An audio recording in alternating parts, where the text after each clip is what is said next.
السلام علیکم ورحمۃ اللہ وبرکاتہ۔ الحمد للہ رب العالمین والصلاة والسلام علی خاتم النبیین رب اشرح لی صدری ویسر لی امری واحلل عقدۃ من لسانی یفقہوا قولی۔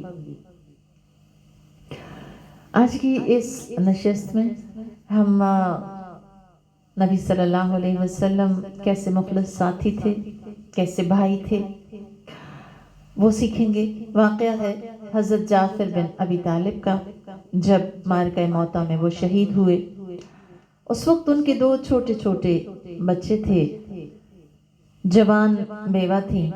آپ صلی اللہ علیہ وآلہ وسلم کو حضرت جعفر سے بہت محبت تھی۔ جب بذریعہ وحی آپ کو ان کی شہادت کی اطلاع ملی تو آپ صلی اللہ علیہ وسلم فوراً ان کے گھر تشریف لے جاتے ہیں، اور سیدہ اسماء جو کہ حضرت جعفر رضی اللہ تعالیٰ عنہ کی زوجہ تھیں، ان سے کہا کہ جعفر کے بچوں کو میرے پاس لاؤ۔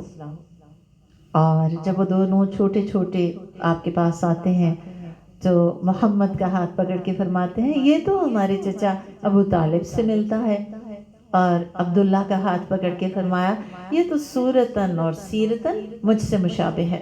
پھر آپ دونوں بچوں کو سینے سے لگاتے ہیں، بوسہ دیتے ہیں، انہیں چومتے جاتے ہیں، آپ کی آنکھوں سے آنسو جاری ہیں، اور حضرت عبداللہ کا ہاتھ پکڑ کے آپ دعا دیتے ہیں اللہ جعفر کے بعد اس کے گھر والوں کی کفالت فرما اور عبداللہ کی تجارت میں برکت عطا فرما۔ حالانکہ اس وقت وہ بہت چھوٹے تھے، آپ صلی اللہ علیہ وسلم انہیں چومتے جاتے ہیں، ساتھ روتے جاتے ہیں۔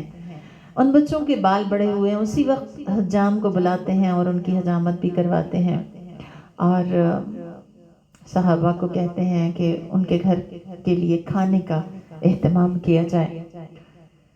حضرت اسماء کے پوچھنے پہ جب ان کے ہسبینڈ کی شہادت کی خبر انہیں دیتے ہیں تو ساتھ ہی بتاتے ہیں کہ حضرت جعفر بہت بہادری کے جوہر دکھاتے ہوئے اللہ کے راستے میں شہید ہوئے، اور انہیں طیار فی الجنہ کا لقب دیتے ہیں، یعنی بہشت میں اڑ کے جانے والا۔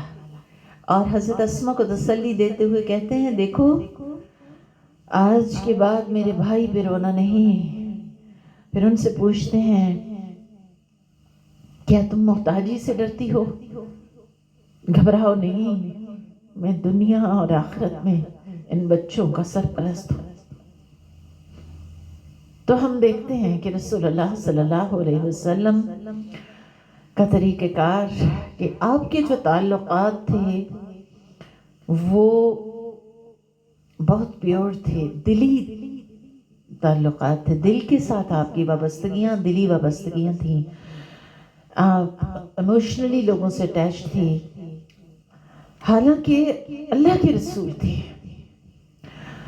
لیکن چونکہ بشر بھی تھے تو آپ کی وابستگیاں جذباتی وابستگیاں تھیں، لیکن آپ کے جو جذبات تھے وہ بڑے کنٹرول تھے۔ آپ کو حضرت جعفر سے بہت محبت تھی، اللہ تعالیٰ نے انہیں اگرچہ شہادت دی لیکن آپ رو رہے ہیں، کیوں؟ کیونکہ جدائی بذات خود ایک تکلیف ہے۔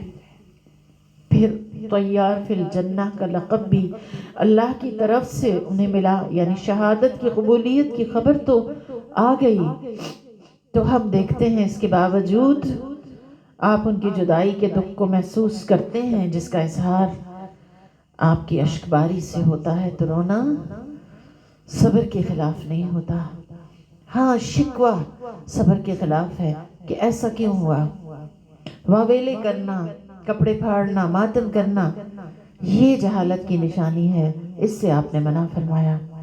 پھر ہم دیکھتے ہیں آپ نے حضرت جعفر رضی اللہ تعالیٰ عنہ کے گھر والوں کی سچی دلجوئی کی، ان سے غمخواری کا اظہار کیا، محبت کا اظہار کیا، اپنی وابستگی کا اظہار کیا، ان کے لیے کھانا بنوایا اور دل سے سچی تسلی دی، ان کے غم کو فیل کر کے انہیں تسلی دی، اور اس بشارت کے ساتھ کہ وہ طیار فی الجنہ ہے، آپ نے ان کے بیٹے کو دعا بھی دی کہ اللہ تعالیٰ ان کی تجارت میں برکت دے۔